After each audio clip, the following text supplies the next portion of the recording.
Hello guys! In this video I'm going to show you how to select the time format on the Sygic application.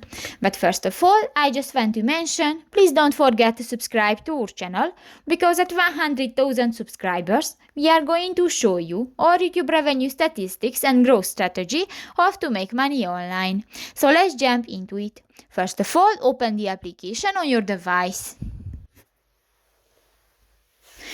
Now click to the three lines at the upper right corner of the screen and click to the settings icon.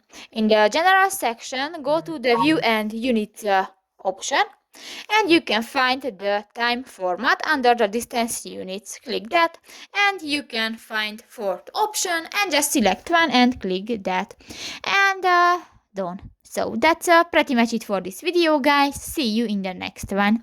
Bye bye.